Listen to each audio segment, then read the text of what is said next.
Before proceeding, we need a little historical perspective. This next presentation is on the Surrealist movement that sprung out of the Dada movement of the early 19-teens. At that time, an Italian artist living in Paris by the name of Guillaume Apollinaire had just coined the term Surrealism to describe a ballet that he was working on. The Dadaists were an anti-art movement that had formed around the notion that prevailing ideas and values in Europe in the early 1900s were leading to war, and they very much opposed the direction that most European countries were taking. Unfortunately, Apollinaire would not live to see the creation of the movement that he had more or less created. He died in the influenza outbreak of November of 1918. His successor was a young writer and artist by the name of André Breton. Along with his followers, they formed the Surrealist movement that occurred in Paris in 1924.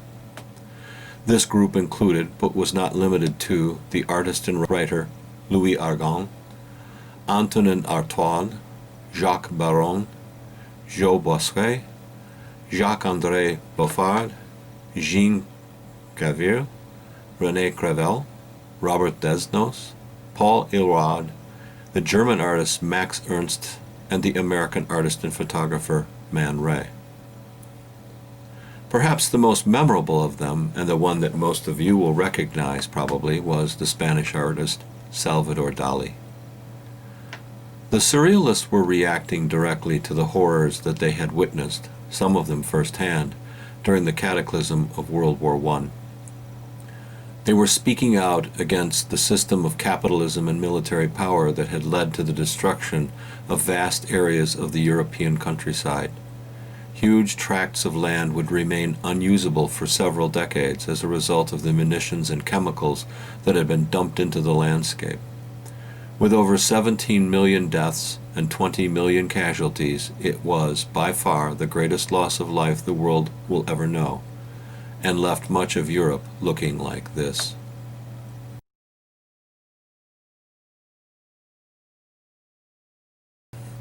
Surrealists' work feature the element of surprise, unexpected juxtaposition, and non sequitur.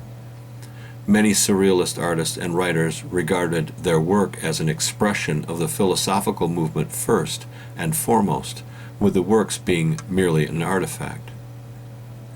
The aim was to resolve the previously contradictory conditions of dream and reality. Artists painted unnerving, illogical scenes with photographic precision, created strange creatures from everyday objects, and developed painting techniques that allowed the unconscious to express itself. Besides the use of dream analysis, they emphasized that one could combine inside the same frame elements not normally found together to produce illogical and startling effects. Breton included the idea of the startling juxtaposition in his 1924 manifesto, making it in turn from the 1918 essay by poet Pierre Reverdy, which states, "A juxtaposition of two more or less distant realities. The more the relationship between the two juxtaposed realities is distant and true, the stronger the image will be, the greater its emotional power and poetic reality." André Breton was explicit that Surrealism was, above all, a revolutionary movement. The group aimed to revolutionize human experience in its personal, cultural, social, and political aspects.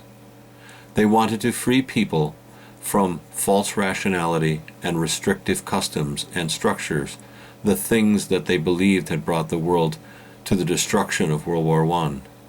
Breton proclaimed that the true aim of Surrealism was, "Long live the social revolution, and it alone." To this goal, at various times, Surrealists aligned with communism and anarchism. Now, the next couple of assignments will rely pretty heavily on this material, so you might want to review the visuals at least a couple of times. And if you want to, be sure to Google Surrealism and take a look at what images that there are out there. There are many, and the movement itself, Surrealism, survives to this day. Many people still practicing it as both art and literature. Now, more specifics on those assignments will be forthcoming here in a bit.